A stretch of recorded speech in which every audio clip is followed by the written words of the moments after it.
Hello, I am Xarkun and this is World of Warships Legends. This video today is dedicated to BeastX, one of my channel members who I think unironically really likes the ship I'm playing today, which is the premium Tier 7 Japanese heavy cruiser Azuma. Now, the Azuma is widely regarded in the community to be a little bit of a lemon, and I think that comes down to the oppressively long reload time of its 305mm guns. Other than that oppressively long reload time, these guns are actually quite good. The high explosive hits pretty hard. It's got good penetration, being 305mm in size, and it's got a good fire chance. And the AP, too, is pretty good, especially with the introduction of the Azur Azuma Commander.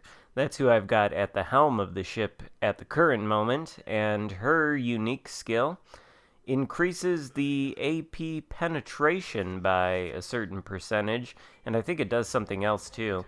In any case, that's the skill I'm running, and it's going to come in handy because this game is chock full of cruisers, and we're actually top tier, so the Azuma is quite a bully to lower tier cruisers, as you're going to see when it fires its AP.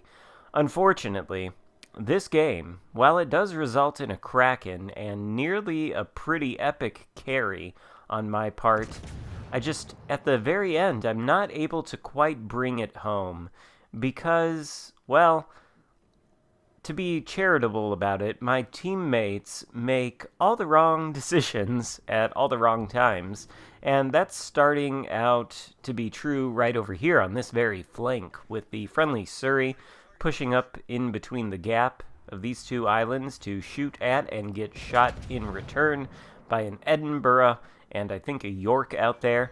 Meanwhile, the friendly destroyer that spawned with us elected to drive up behind an island and smoke up, rather than going out into the cap and attempting to spot and or take it.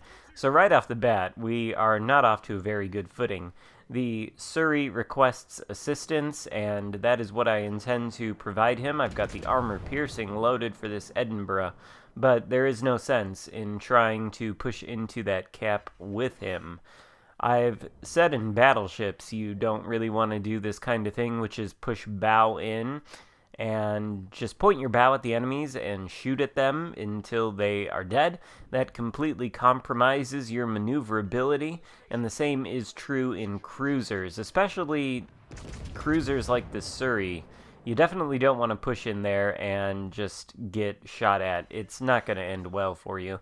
So we're hanging out outside the cap, and it's at this point, with an Edinburgh nearly inside of the cap, that the friendly destroyer elects to finally enter Alpha and begins, I think, shooting his guns at the Edinburgh, which is, you know, if we're going to be fair, it's a bit of a bizarre choice for him to make, but it is prompting the Edinburgh to turn broadside, and that's enough for us to strike his citadel twice and take him out for our first kill of the game. Now, as far as we know, there's just that York who is coming around the mountain ranges over here, and I think some other cruiser. So what we want to try to do now is turn around. The destroyer spots the York for us. It's going to be a little while till he arrives, and I just remembered the name of the second cruiser, the Kutuzov. He has terrible concealment, and he's probably still lurking around up north there. We want to provide cover for this friendly destroyer in order to allow him to take the cap. For whatever reason, it doesn't look like the friendly destroyer or battleship in the center have any interest in taking Bravo, which is sort of nonsensical because there is literally nothing over there to stop them, but they're not going to do it anyway. And I don't know what's going to happen with C, but eventually everybody over there is going to die. So Kutuzov is pushing in just as the destroyer takes the Alpha cap, and then we lose sight of the Kutuzov going behind this rock. But that's okay. Once we clear the other side, we should have vision on him again, and hopefully we'll be able to prevent him from killing our teammate destroyer over there. We attempt to ping the Bravo cap to advise our teammates that maybe they ought to go over there and flip that, but somehow we end up pinging the Bismarck instead and asking our teammates to support him, which was not my intention at all. Come on, Wargaming, if I am pointing my camera right at the letter of the cap, and I'm using the command wheel, why on earth is it defaulting to the ship nearest the cap and not the cap? It is much more important for me to advise my teammates to take capture circles than it is to protect battleships like the Bismarck, who is now dead because I think he got torpedoed by a destroyer. Seriously, it's a very irritating little bug, and I wish they would fix it. Anyway, well, I don't know if it's a bug, but it's irritating. In any case, here is the Kutuzov bow into us, and you can see our armor piercing is sorta able to get penetration damage on him as well as break his guns, but at this point, with him bow in like this, we are going to switch to the high explosive, because it should be able to wreck him pretty easily. We're sorta angled to him as well, although not super angled. He is shooting AP at us, but it's doing minimal damage. The Azuma might as well be a battleship when it's in situations like this versus cruisers with their armor piercing. It's very hard to take down, honestly. If you're in another cruiser and you're at close range, you can DPM it to death with high explosive spam if you've got the right cruiser for it, but generally if you're going to do that, you want to be taking evasive actions and not getting shot in return by the Azuma. The Kutuzov is now giving us a little bit of broadside as the friendly destroyer decides to come in for the suicide rush, which is not going to result in the Kutuzov's death, but is instead going to result in the death of the destroyer, so that's great. Meanwhile, we've got the York behind us, giving us flat broadside, shooting his high explosive, so we can turn around now that we've put the islands between ourselves and the Kutuzov and take a shot at that York, just to remind him that we are aware of his presence, and we do intend to remove it from this game. We do hit him with a Citadel. Kutuzov is behind the rock now inside of the cap. He has taken out the friendly destroyer. Oh, what a surprise. Who could have ever predicted that? So that really just leaves the York, and it's sort of a one-on-one fight right now. But as you can see, all of the friendly ships have now perished, and it's just me and a single destroyer left, and that destroyer's all the way over by the Charlie flank, retreating from it.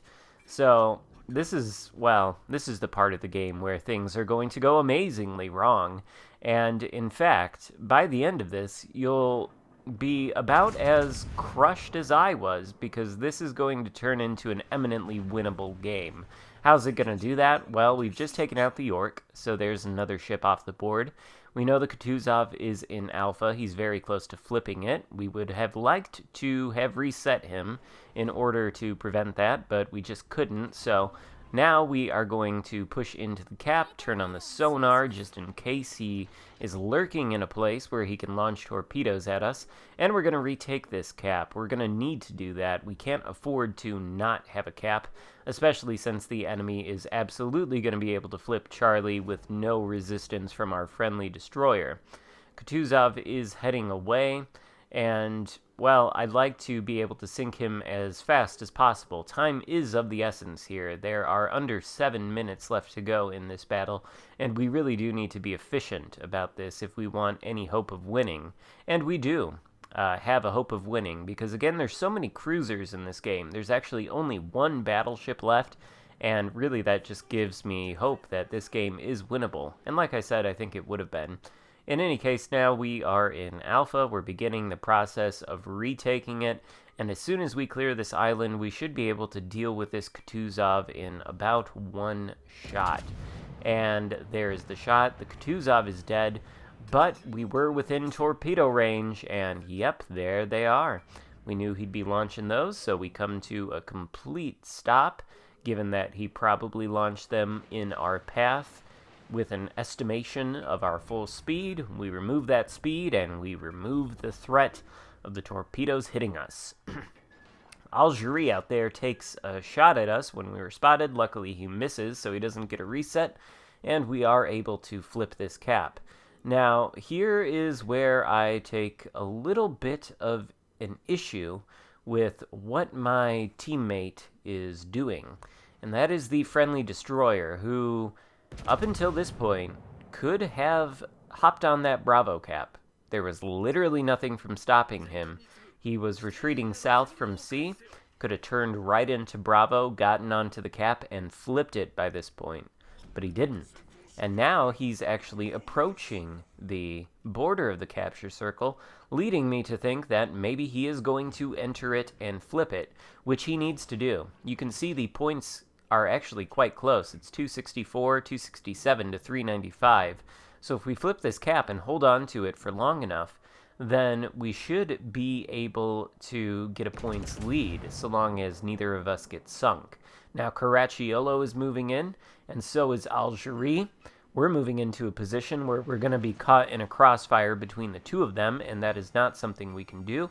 So we elect to put the island between ourselves and the Caracciolo, and make it a one-on-one fight with the Algerie. That's something that is good to look out for, our islands, and using them in situations like this to limit the number of people who can shoot at you, especially in cruisers, because if it's just one-on-one with me versus the Algerie, well, as you can see, he doesn't stand up super well to my armor-piercing shells, so I am going to win this fight.